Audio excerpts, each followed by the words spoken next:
perilaku yang memang kadang-kadang dari sisi akademisi atau dari sisi akademik itu kurang tepat. Kelas pun nggak menyamper dosen atau Bu maaf terlambat tapi langsung dulu.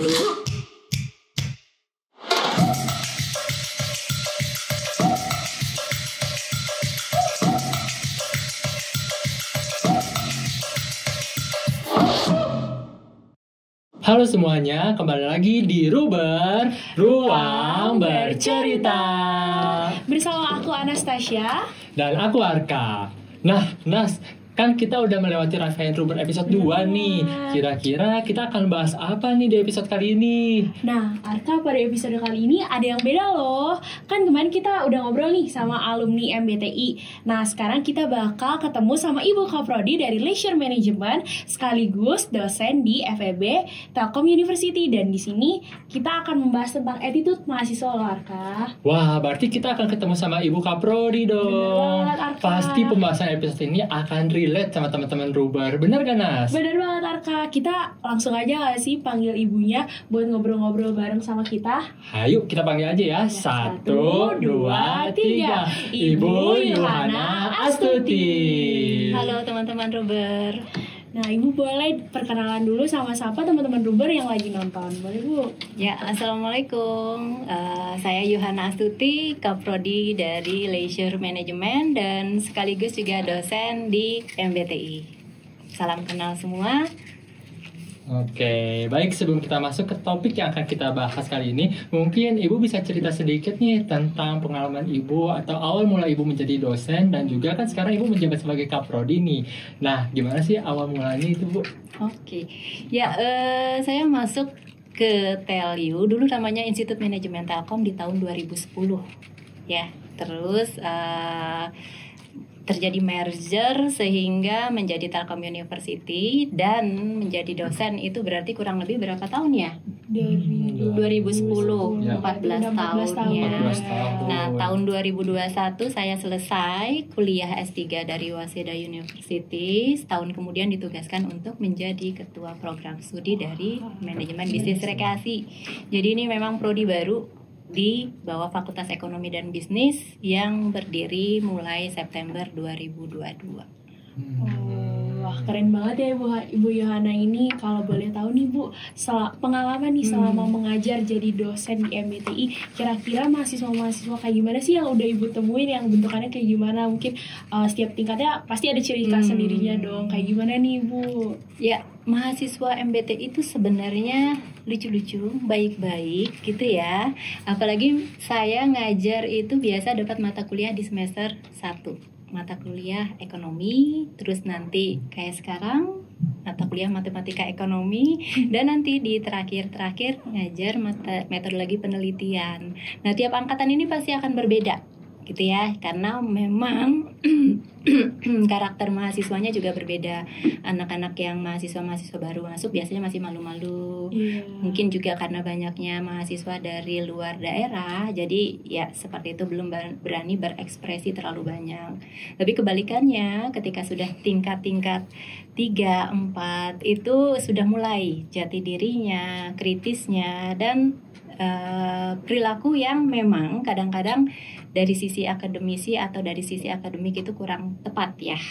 Seperti itu. Wah, ternyata beragam banget ya Ibu mahasiswa-mahasiswa yang ditemuin sama Bu Yohana ngajar ini, Arka. Bener sekali, Anas. Dan ya seperti kita tahu nih, Bu Yohana kan Kaprodi dari Leisure Management ya. Nah, sebagai Kaprodi, interaksi Ibu terhadap Kaprodi dengan mahasiswa itu seperti apa ya, Bu ya? Ya, prodi Leisure Management itu sedikit berbeda dengan prodi MBTI. Jadi skemanya adalah skema kerjasama, di mana mahasiswa nanti ketika lulus sudah akan mendapatkan pekerjaan di perusahaan yang menjadi mitra di prodi LM. Karakteristik mahasiswa LM sebenarnya sama saja ya dengan mahasiswa MBTI umumnya. Interaksi dengan mahasiswa selaku Kaprodi ya, pertama diawali dengan PKKMB. Pertama kali kita bertemu mahasiswa di PKKMB, selanjutnya perwalian, selanjutnya ya biasanya koordinasi dengan himpunan mahasiswa LM untuk beberapa kegiatan yang mungkin teman-teman MBTI juga melaksanakan gitu ya. Wah, berarti Bu Yuwana ini sangat mendekatkan dengan mahasiswa ya. Deket nih ya, sering ketemu ya Ibu ya berarti sama mahasiswanya. Baik, kali ini kita akan membahas sesuai dengan topik utama kita, yaitu tentang attitude nih, yang tentunya menjadi topik pembahasan utama kita pada hari ini. Bener banget nih Arka, aku mau nanya nih mungkin ya sama Ibu terkait isu utama kita kan tentang attitude ya, yang terutama di MBTI ini. Kira-kira contoh-contoh attitude yang attitude buruk nih ya yang pernah Ibu temuin gitu selama Ibu ngajar di MBTI itu kayak gimana, dan apa sih dampak buruknya yang terjadi gitu kalau mereka berperilaku kayak gitu, mungkin di kelas ya, mungkin jadi bikin bad mood Ibu atau gimana gitu. Ya. Beberapa kejadian kita ambil contoh saja gitu ya, misalnya perkuliahan jam 6.30, terus nanti mahasiswa ada yang datang jam 7 gitu ya.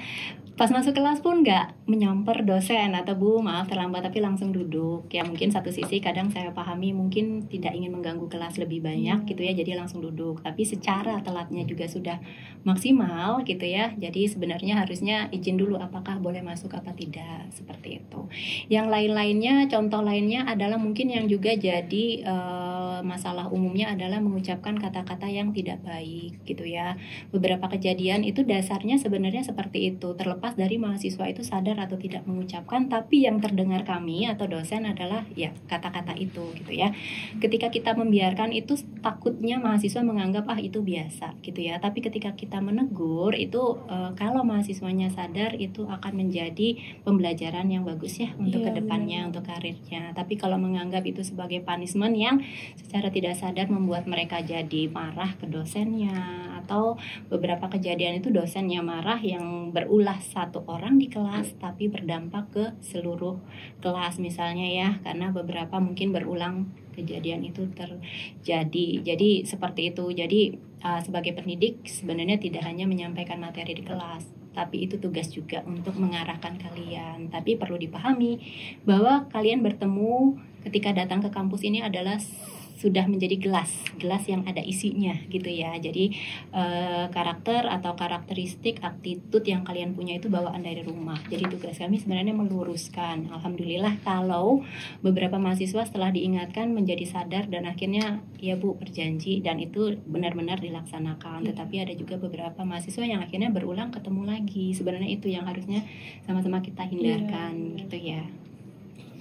Oh iya Bu, kalau menurut Ibu sendiri nih, seberapa penting peran lingkungan dalam membentuk attitude mahasiswa, dan apa saja langkah yang bisa dilakukan kita sebagai mahasiswa nih untuk saling mengingatkan mahasiswa lain agar attitude mereka tuh bisa lebih ditingkatkan gitu Bu. Jadi gimana sih, apakah peran dari keluarga, lingkungan itu sangat penting gitu dalam attitude? Seperti yang tadi saya sampaikan, kalau kita bertemu itu dalam kondisi yang seperti sekarang, jadi keluarga, kami tidak bisa intervensi ke keluarga ya, karena memang keluarga itu adalah ruang lingkup di luar kampus.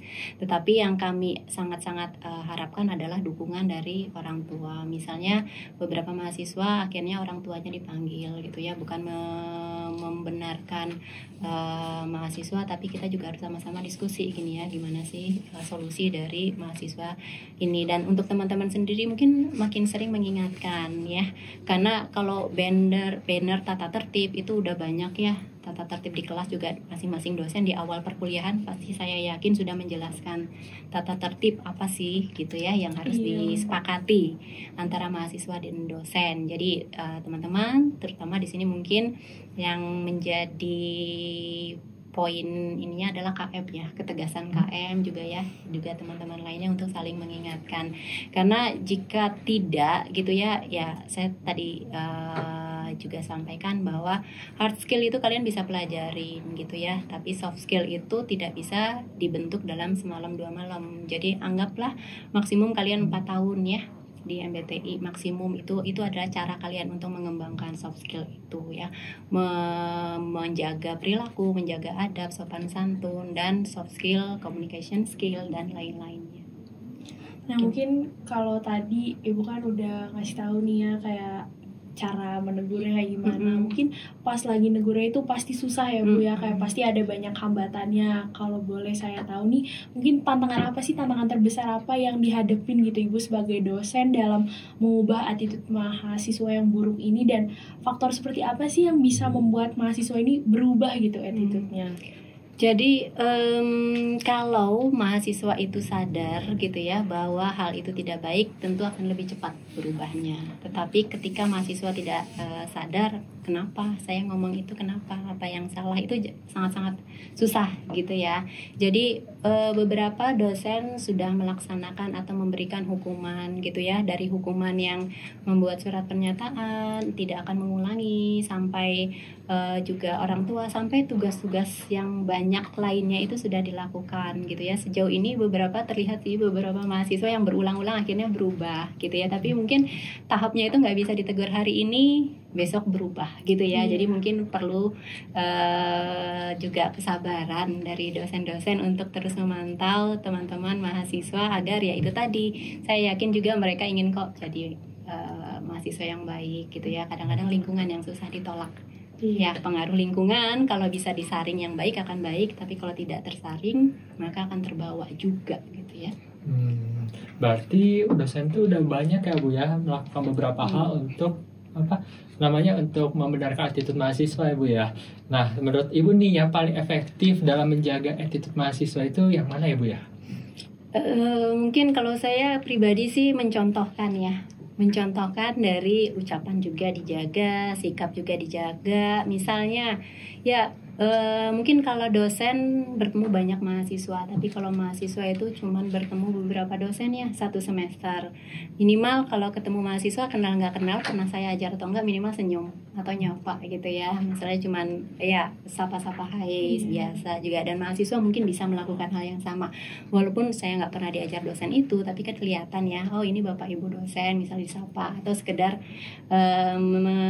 body language-nya bisa ditunjukkan seperti hal gitu. Jadi kita tuh inginnya jadi antara dosen dan mahasiswa itu sebenarnya nggak ada tembok tinggi banget gitu ya, tapi kita juga menjaga bagaimana sih kita bersikap yang ya pada posisinya, pada tempatnya, sesuai dengan norma-norma yang ada aja gitu. Ya, tadi kita udah bahas banyak ya Bu ya, mulai dari peran lingkungannya, terus tantangannya nih seberat susah gitu ya, dan banyak lagi tadi kita udah bahas. Mungkin harapannya nih Ibu ke depannya buat mahasiswa-mahasiswa, harapannya buat attitude-nya kayak gimana sih Bu? Teman-teman, sebenarnya nggak banyak ya kalau kita dengarkan tuntutan industri itu nggak banyak gitu ya.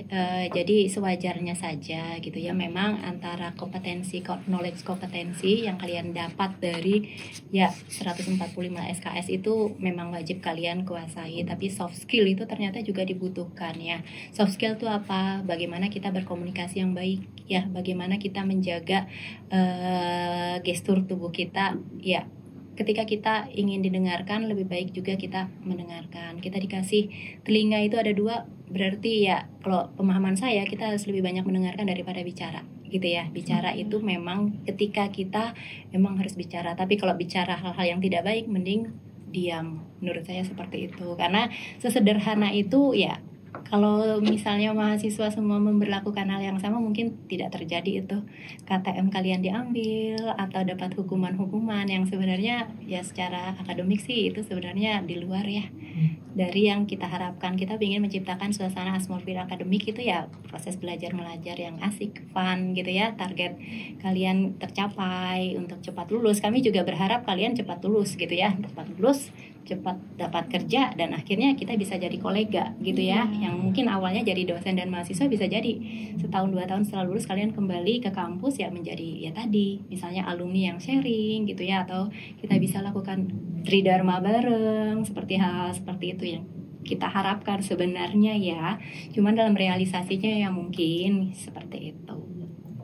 Ibu sebelumnya makasih banyak udah menyempatkan waktunya untuk hadir ya Bu di episode terbaru kali ini, dan makasih juga udah sharing-sharing pengalaman Ibu yang keren dan juga makasih banyak udah mau berbincang-bincang dengan kita tentang attitude yang pastinya akan bermanfaat dengan mahasiswa di MBTI.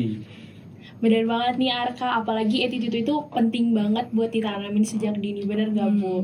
Dan mungkin ada pesan dan saran mungkin ya buat teman-teman Ruber yang lagi dengerin sekarang, gimana sih mengenai attitude gitu buat mereka nanti mengembangkannya di lingkungan sekitarnya gitu.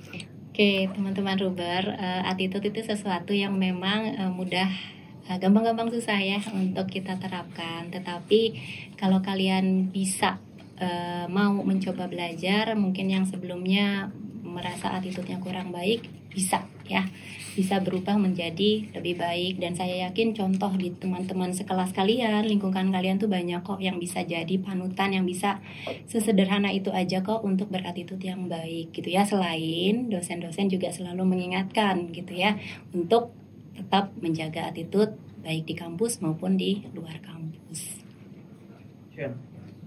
Oke, akhirnya kita sudah berada di penghujung acara pada episode kali ini. Wah, gak kerasa ya teman-teman Ruber kalau tadi kita udah membahas banyak hal. Bener gak, Nas? Bener banget nih Arka, tentunya aku mau ngucapin banyak terima kasih buat teman-teman Ruber semua yang udah dengerin episode kali ini. Dan buat teman-teman Ruber yang belum dengerin episode sebelumnya, boleh langsung dicek di Instagram @mbti.relation atau boleh nonton podcastnya langsung di YouTube-nya Hima MBTI.